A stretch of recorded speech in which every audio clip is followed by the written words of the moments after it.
Well, that is one way to close a home season and one way to end the regular season. Yeah, I don't have much for that one because the season needs to end. It needs to end. Fortunately for you, you've got Locked On Magic to help you sort through those feelings. You are Locked On Magic, your daily Orlando Magic podcast, part of the Locked On Podcast Network, your team every day.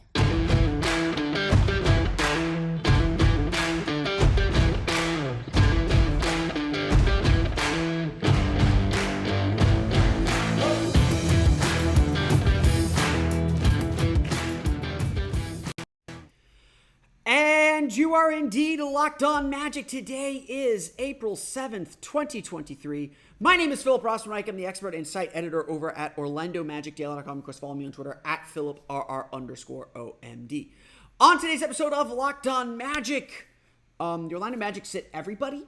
They don't sit me. I go all 82. I'm not Iron Man. We'll talk about the Orlando Magic's 118-94 loss to the Cleveland Cavaliers to close their schedule at the Amway Center. The players who weren't there. We'll talk about the players who were there. And we'll chat a little bit about how awesome you guys were all season at the Amway Center. We'll get to that coming up here in just a moment. But first, we want to thank you again for making Locked On Magic part of your day every day, no matter when you listen to us, whether it's first thing in the morning, whether it's right when we upload. We truly appreciate you making Locked On Magic part of your day every day. Remember, there's a great Locked On podcast covering every single team in the NBA. Just search for Locked On and the team you're looking for. The Locked On Podcast Network. It's your team every day. It was about 4 o'clock, the 4 p.m. injury update, when the news came down quite suddenly. We already knew entering the game that Donovan Mitchell, Evan Mobley, Darius Garland, and Jarrett Allen were out for the Cleveland Cavaliers.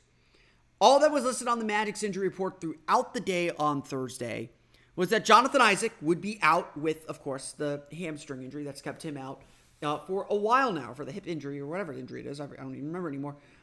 That's kept him out for a while now. He was the only guy on the injury report. And so suddenly at 4, 3 hours before tip-off, an hour before we were to meet with Jamal Mosley, the entire Magic starting lineup shows up on the injured list. Markelle Fultz, Gary Harris, Wendell Carter, Franz Wagner, Paolo Banchero out for the Magic's final home game. To say I was a little surprised is certainly true. I really did think that the Magic were going to really go for this win and look to kind of build on those habits and just establish and achieve that winning home record. I think it meant a lot to a lot of players. And honestly, as this, I fielded several disappointed fans at this decision. I talked to a lot of them, and I can't say I disagree with them, obviously, especially with how late this decision came down that this announcement came down. But I am sure some of the players were disappointed too, because they've really delivered for the home crowd and really shown the Amway Center what is in store with this group.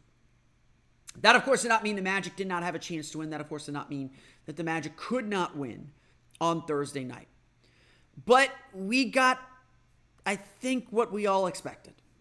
I think we got a game that was pretty predictable.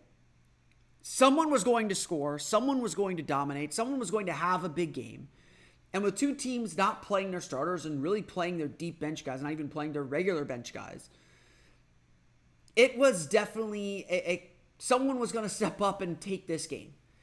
The Magic could have won this game by 23 and led by 30 just as easily as Cleveland ultimately did. And through the first quarter of the game, it really looked like the Magic were going to do that. They had 11 assists. They moved the ball well. Jalen Suggs had 14 points. They were all over the place. They were turning the ball over a lot, sure, but that's to be expected with so many new lineups. But they were executing exceptionally well and defending at a decent level too. Only when they broke the lineup did Cleveland seem to get some strength and some rhythm to get back into the game. Then the second quarter happened. And there's a lot of turnovers, some poor defense, a lot of bad shot making, a lot of bad shot taking. I would put it this way. Orlando made 16 field goals in the first quarter. They made 17 the rest of the game. They shot 28% the rest of the game. You could guess what the result would be because this team just wasn't as tied together or as efficient defensively. They were giving up turnovers. They were giving up fast breaks. It was bad. And, it's not a question of effort. The guys played hard. It was a question of precision and execution, and that's a big ask to make, even with Cleveland where they were, for a team that wasn't together, that has never really played together before. That part of the story is just tough. It's difficult. I believe this too, like, there's just very little to learn from a game like this. The only thing to learn from it is that this is the baseline for the next 2 games, where you hope that the Magic are better than they were on Thursday night. Because again, the effort wasn't embarrassing. It was just a team that's together, a team that's focused on a singular goal, doing their thing, making some shots for confidence, going up against a team that doesn't have anything to play for, and is trying to get guys experience. As Jamal Mosley put it before the game, now that the Magic are eliminated from the postseason, the Magic, at least publicly, are saying that they decided to do things this way. They decided to play their deep bench guys to give them that chance, to give them that opportunity, to give minutes to guys who haven't been able to get minutes consistently. And, that's admirable. I was a bench warmer. I would have loved opportunities like this. And I'm happy for it. And I'm happy to see Bol get some minutes and Chuma Okeke get some minutes and and especially Jay Scrubb and Kevon Harris get some minutes. I'm happy to see those guys get minutes. But philosophically, at least, I believe this is still an opportunity to learn something. This is still an opportunity to grow. And it doesn't necessarily mean you have to win or lose. That's not necessarily the important part, but doing things the right way. And again, you get 82 of these games. We've learned a lot about these players. It's not the end of the world that they're sitting, but I feel like you could still get something out of these games. And I don't like seeing the team pass on that. That's just me. That's how I feel philosophically. Yes, everyone has little injuries, and I'm okay with sitting guys for injuries, but this felt a bit excessive to me. And I would have liked to see the Magic at least have a puncher's chance. And look, the Magic took themselves out of the game too. This wasn't solely about the Magic not playing their starters. And, I've abandoned talking about the game at this point. The Magic turned the ball over a ton. They couldn't hit shots. The Cavs did. That's your game. And both benches played, so no one has that excuse. But it was just, the game was so ragged, the game was so disorganized that it was hard to learn anything. It's hard to say, like, okay, this is what Bol looks like in this lineup, or this is what Caleb Houston would look like in this lineup, or Kevon Harris added to this group. It was none of that. Even Jalen Suggs, the only thing we really learned is how Jalen Suggs would try to take over a game and dominate a game. And, he said after the game, in the first quarter, everything really flowed well. In the third quarter, he tried to force things just like everyone else, and he's got to get better at that. So that's about the only thing I learned about today. And so you got 82 of these games. You got 82 opportunities to get better and to improve. And to me, what the Magic did sure felt like they didn't take advantage of Game 79. Or Game 80. I can't add. Game 80. In the end, though, look, none of this is going to matter. The Magic are now tied for 6th in the lottery standings with Indiana and Washington. That's probably where they're going to stay. Maybe they win one more game and fall out, and then you can yell at them for that later, but we all know what this is. Let's not be stupid. We all know what this is. The Magic work to preserve their lottery odds. They're giving guys opportunities, and that's great. But this was the intended result. This was the intended effect of all this. And we're probably staring down 2 more losses to end the season. Because Brooklyn will have something to play for, and Miami will probably have something to play for too on that final game. We're going to go through the final box score, talk a little bit about you, the fans, coming up here coming up the season at the Amway Center. We're going to get to that coming up here in just a moment. But first, it's time for Nissan's most electric player of the week. It's brought to you by the all-new, all-electric 2023 Nissan Ariya. Our player of the week is going to be Markelle Fultz. I'd like it to be Markelle Fultz. But I'm actually naming you, the people, the fans, Orlando Magic fans. You are my Nissan Ariya player of the week. Because on Sunday night, WrestleMania Sunday, y'all brought the noise. Y'all brought the energy all season. You've been bringing it all season long. But against Detroit Pistons, you brought the 4th highest attended Magic game in Magic history, in Amway Center history. That's impressive against the worst team in the league on a Sunday when the Magic are essentially out of the playoffs. Y'all showed up. And then Tuesday night, what did you do? You did it again, showing up for what was, I believe, the 5th highest attended game in Amway Center history. 4 of the 5 most attended Magic home games in franchise history have happened this season. That's a credit to you all. That's a credit for you for bringing that energy, that electricity, that power, all of it. And the team certainly appreciates it too. As Jamal Mosley said before Thursday's game, they talk about the energy the fans bring. They talk about how the fans have been invested with this team from the very beginning. And you all deserve your credit. I'm not just sucking up to you so you can hit that subscribe button and listen to Locked On Magic. I truly mean it. Magic fans were freaking awesome this year. And that's why you guys, the Magic fans, are Nissan Most Electric Player of the Week. The 2023 Nissan Ariya packs pin you to your seat power and premium intelligence all in one EV. The all-new, all-electric 2023 Nissan Ariya. The EV for the people who love to drive. Shop now at nissanusa.com. We'll talk a little bit more about the Magic's home season and what it meant. We'll get to that coming up in a minute. But first, let's go through the final box scores. The Orlando Magic fall to Cleveland Cavaliers 118-94. The score says it all. This was not a strong game from Magic by any stretch. There were good moments. There were some good things. But like I said, you're not learning anything from this game. There just wasn't much to pick up. Orlando scores 42 points in the first quarter. They had 16 of their 33 made field goals. They had 11 of their 21 assists. Jalen Suggs scores 14 of his 22 points, hits 4 of his 5 3-pointers. In that quarter, the Magic would go on to score 31 points in the second and third quarters combined, as well as 21 points in the fourth quarter. They just could not sustain the scoring, and Cleveland just shot the ball really well. 18 for 38 from deep, 52.3% from the floor overall. Danny Green had 5 threes, 5 for 9 from deep. Chetty Osman had 4 threes, 4 for 6 from deep. The Magic were just kind of trapped. They couldn't get out to the corners. They did good job with deflections. They did good job with steals. They forced 17 turnovers, but too many mistakes on Orlando's end. They shoot 39.8% from floor. Like I said, they were 28% after the first quarter. Only 13 for 39 from 3, 15 for 19 from the line, 22 turnovers for 26 Cleveland points. Those numbers just tell you the whole story. They really do. I can't paint a better picture than that. The Magic could not get good shots. They turned the ball over. They didn't value possessions. And they just didn't have a guy step up. Like you look at Cleveland, Chetty Osman had 19. Danny Green had 21. Mamadi Diakite had 13.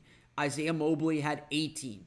They had guys who stepped up, and Orlando was just missing that maybe 1 or 2 extra guys to have a big game, to have a big moment and really show out. Jalen Suggs carried a lot of weight on his own, and you could feel it, especially in that second half.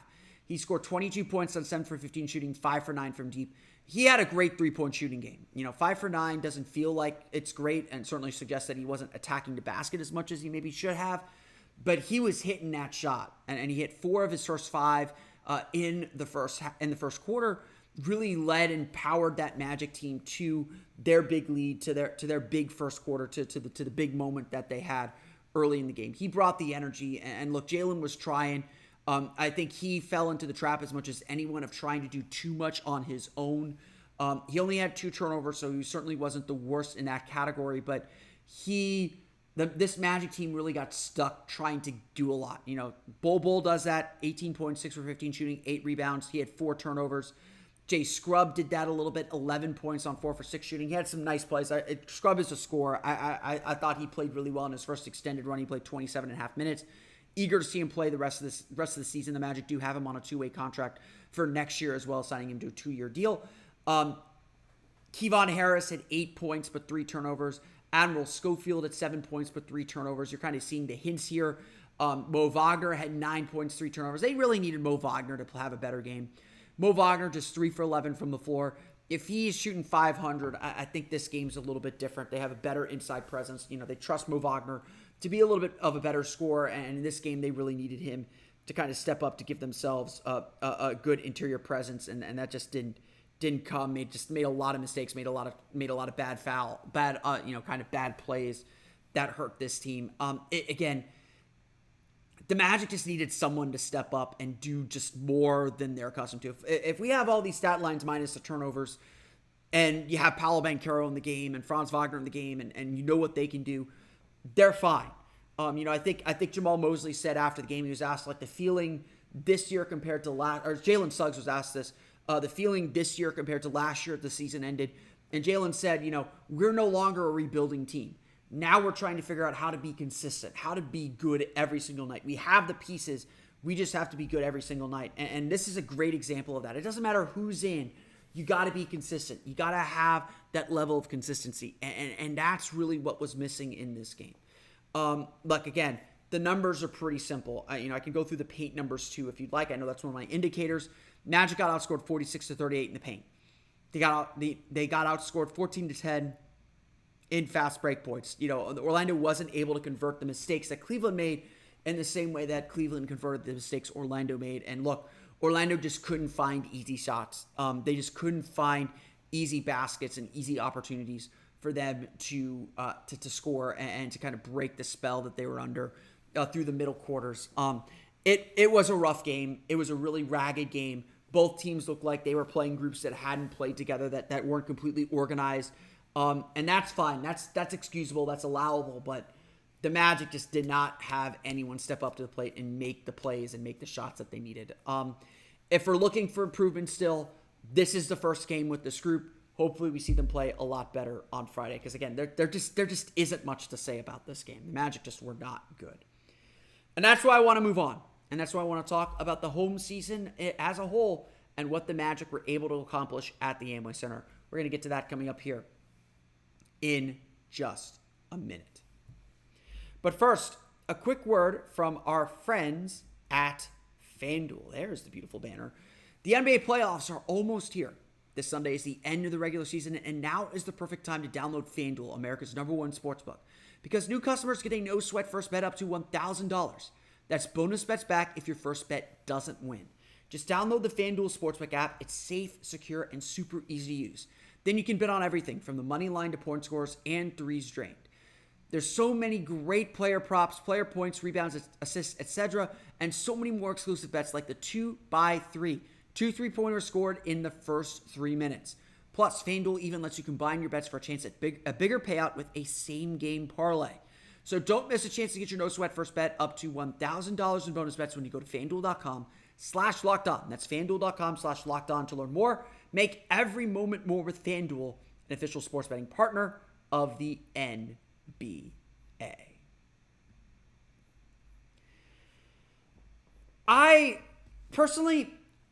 share your disappointment that this is how the season ends for the Orlando Magic at the Amway Center. I share your disappointment that this is our lasting image of the team. They have made some incredible strides. They've had an incredible season. And it sucks that this is how it ends. That this is how we have to go into the offseason thinking about this team. Not with the team going out on its shield or going down swinging like they did Tuesday night.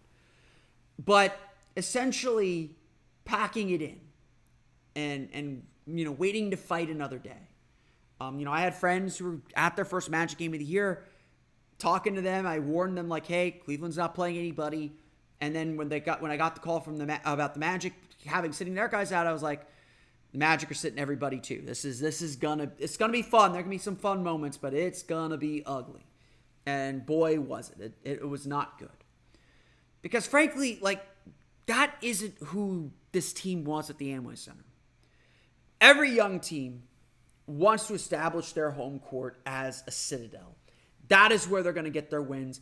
That is where they're going to be tough to play. That's going to be the difference between them making the playoffs and not. The road games are something you still got to figure out, but at home you have all the comforts. You have the beautiful Advent Health Training Center. You have everything you need to win. And the Magic, of course, started off the year slow. They had a home-heavy early part of the schedule when they were very injured and just not able to compete. But they've turned the Amway Center into that house. Like I said in my ad read earlier, Magic fans showed up. From day one, from the first game against Boston, Magic fans showed up. And the Magic showed them in those early games. Against Boston, against Sacramento, against Phoenix, against Dallas. They showed them in those early games that, hey, stick with us. We're going to be something. Paolo Banchero showed us early on that it's okay to believe and okay to see what this team is going to become. That's exciting. That's great. And Magic fans really bought in to the point where they were silencing some of the opposing crowds that do invade the Amway Center and may always invade the Amway Center because of the transient nature of living in Orlando. Magic fans showed up all year. They believed. And this team, until Thursday night at least, rewarded them for their belief. Rewarded them with big wins over the Golden State Warriors, over the Boston Celtics, over the Dallas Mavericks the night before a hurricane hit the area, over the Phoenix Suns, an undermanned Phoenix Suns team, but the Phoenix Suns, over the Denver Nuggets, over the Oklahoma City Thunder. This Magic team delivered big wins and big moments, a 50-point quarter against the Atlanta Hawks, time and time again. They kept giving us a reason to come back, to sit in the Amway Center for 41 home games and cheer for the home team. This is the ground floor. We knew it wasn't going to be perfect. We knew there was going to be heartbreak, like the loss of the Miami Heat or the overtime loss of the Sacramento Kings, the loss of the Utah Jazz. We knew there was going to be heartbreak. But we know if we stick with this team, they're going to reward us for doing so. And they feed off the energy just as much as the fans feed off the potential this team has. That's what we learned in the 41 games at the Amway Center this year. That's what we saw play out time and time and time again. That this team can and will reward us for our faith and our belief. That part's exciting. That part's fun. That part is thrilling. Because the Magic are just starting here. And they know next year they've got to turn the Amway Center into a fortress. If you're coming to the Amway Center, you're not only going to go through hell, you're going to get beat. That's what it's got to become if the Magic are going to reach the places they want to go. And they've got to keep the character, the hardworking character, the fun-loving character that made Magic fans fall in love with this group so much. This was an absolutely fun season. Obviously, there's 2 more games to go. We're going to give those games their due respect. But the home schedule's over. Magic fans will not see their Orlando Magic play on the floor at the Amway Center until next October. It's a long time from now. 6 whole months waiting for the Magic to return. And when they return, they're going to be ready to protect the kingdom on the rise, as the Magic would put it. But they're going to be ready to do something very, very, very special. And this season was just a taste of that. A taste Magic fans couldn't get enough of. I want to thank you all again for listening to today's episode of Locked On Magic. Of course, find me on Twitter at PhilipRR_OMD. Subscribe to the podcast on Apple Podcasts, Stitcher, TuneIn, Himalaya, Google Play, Spotify, Odyssey, and all the Football Sentinel podcasts to your podcast-enabled listening device. For the latest on the Orlando Magic, be sure to check out OrlandoMagicDaily.com. You can, of course, follow us there on Twitter at OMagicDaily. Now that you're done listening to us, be sure to check out Locked On Game to Game. That's Locked On Game to Game. All the scores, all the analysis, everything you need to know from the local experts who know their team best. Locked On Game to Game covers every game from across the NBA with local analysis that only Locked On can deliver. Follow Game to Game on Locked On NBA, available in the Odyssey app, YouTube, and wherever you get podcasts. That's going to do it for me today. I want to thank you all again for listening to today's episode of Locked On Magic. Thank you, as always, for bringing the energy to the Amway Center, bringing the energy to the Magic wherever you may be watching or listening. Magic fans are the greatest fans in the world. Absolutely love you guys. It's been a great season. I hope you've enjoyed my coverage or whatever coverage you've been watching and listening to of this team. There's a lot of great Magic content out there. It's a great time to be a Magic fan. And yeah, we got 2 more games left. We're going to give them their due. We'll be back tomorrow to recap the Nets game. There's probably not going to be a whole lot to say about it. But I want to take this time to thank all of you for the support, for the love, for being Magic fans, for being the best fans in the NBA. I'm legally required to say that. I don't know if it's... I love Magic fans, so I love being part of this extended Magic family. Thank you all again for listening to today's episode of Locked On Magic. We'll be back tomorrow to recap the Magic's game against the Brooklyn Nets. Until then, for Orlando Magic Daily and Locked On Magic, this has been Philip Rossman-Reich. We'll see you all again next time for another episode of Locked On Magic.